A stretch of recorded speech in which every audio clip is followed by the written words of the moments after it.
Hello दोस्तों, ATM ask to me के साथ आपकी दोस्त ज़ेबा एक बार फिर से हाजिर है। कॉलेज को चुनते समय टीचिंग वैल्यूज और मेंटरशिप पर जरूर ध्यान देना चाहिए।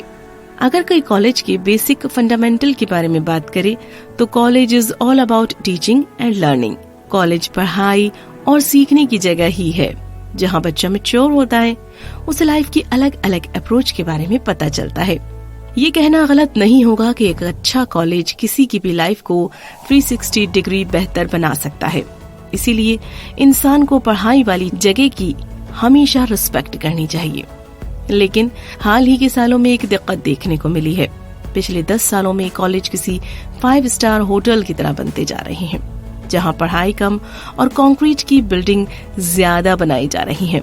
मतलब साफ है कि आजकल लोग कॉलेज का सिलेक्शन पढ़ाई देखकर नहीं बल्कि बिल्डिंग देखकर किया करते हैं। कभी भी कॉलेज का सिलेक्शन केवल और केवल बिल्डिंग देखकर तो मत करना, बल्कि किसी भी कॉलेज को चुनते समय पहले वहाँ के प्रोफेसर से मुलाकात करना। हो सके तो वहाँ से पढ़कर निकल चुके स्टूडेंट से कांटेक्ट करने की कोशिश करना। इस कांटेक्ट से आपको उस कॉलेज की टीचिंग वैल्यूज के बारे में पता चलेगा। स्टूडेंट्स को अपनी पढ़ाई के लिए कॉलेज का सिलेक्शन केवल और केवल मेंटरशिप को ध्यान में रखते हुए ही करना चाहिए। इसी के साथ साथ ऑथर कहते हैं कि किसी भी कॉलेज में एडमिशन लेने से पहले खुद से सवाल कर लें कि आप फ्यूचर में क्या काम करना चाहते हैं। जिस भी फील्ड में आप अपना करियर बनाना चाहते हैं, एक बार उससे जुड़े हुए कोर्स का चुनाव करने के बाद ही कॉलेज में एडमिशन की प्रक्रिया शुरू करें। कभी भी जल्दबाजी में कोर्स का चुनाव ना करें। इसी के साथ साथ कॉलेज में एडमिशन लेते समय अपने दिमाग और दिल दोनों की बात सुनना जरूरी होता है। अपने कोर्स के बारे में सोच लेने के बाद ये जानना जरूरी है कि उस फील्ड में जॉब या करियर ऑप्शन किस तरह के हैं। क्या उस फील्ड में नौकरियां मिल रही हैं या नहीं। इस बात के ऊपर भी रिसर्च करनी चाहिए कि आने वाले समय में उस करियर का क्या स्कोप है।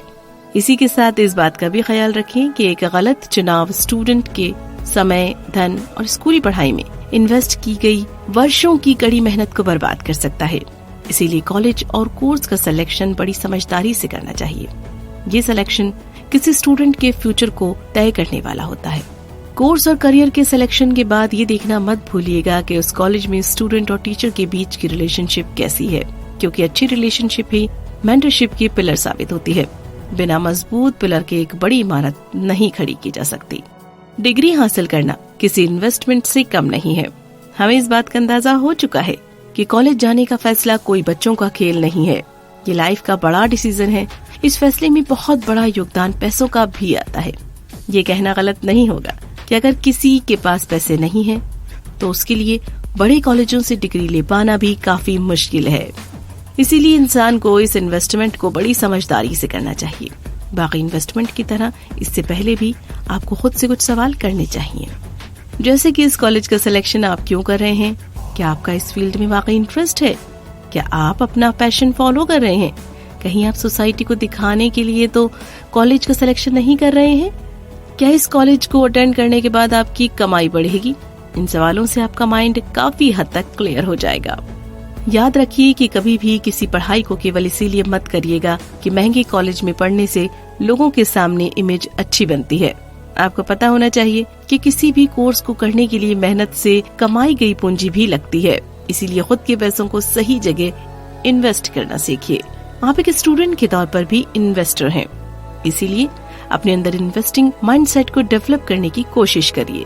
अगर आपने खुद के अंदर इन्वेस्टिंग माइंडसेट को डेवलप कर लिया तो आपको लाइफ में कभी भी परेशानी का सामना नहीं करना पड़ेगा। इसे बड़ी समझदारी से लेने की कोशिश करिए। आजकल तो इस फील्ड में भी प्रोफेशनल आ चुके हैं, इसीलिए जिन छात्रों और पेरेंट्स को सही करियर या कॉलेज का सिलेक्शन करने में परेशानी हो, उन्हें हमेशा एक प्रोफेशनल करियर काउंसलर की मदद लेनी चाहिए। ये करियर काउंसलर काफी प्रोफेशनल होते हैं। वो छात्रों की एबिलिटी, टैलेंट और माइंडसेट का पता लगाने में एक्सपर्ट होते हैं। वो स्टूडेंट की कैपेबिलिटी के हिसाब से उसको सही कोर्स, कॉलेज और करियर चुनने में पूरी मदद कर सकते हैं। इसीलिए अगर कुछ ज्यादा समझ में ना आ रहा हो तो किसी प्रोफेशनल की भी मदद ली जा सकती है। चलिए होगी मुलाकात फिर से एक और प्यारे से सवाल और उसके खूबसूरत से जवाब के साथ। तब तक अपना ख्याल रखिए, अपने अपनों का ख्याल रखिए और जुड़े रहिए ATM आस्क टू मी के साथ।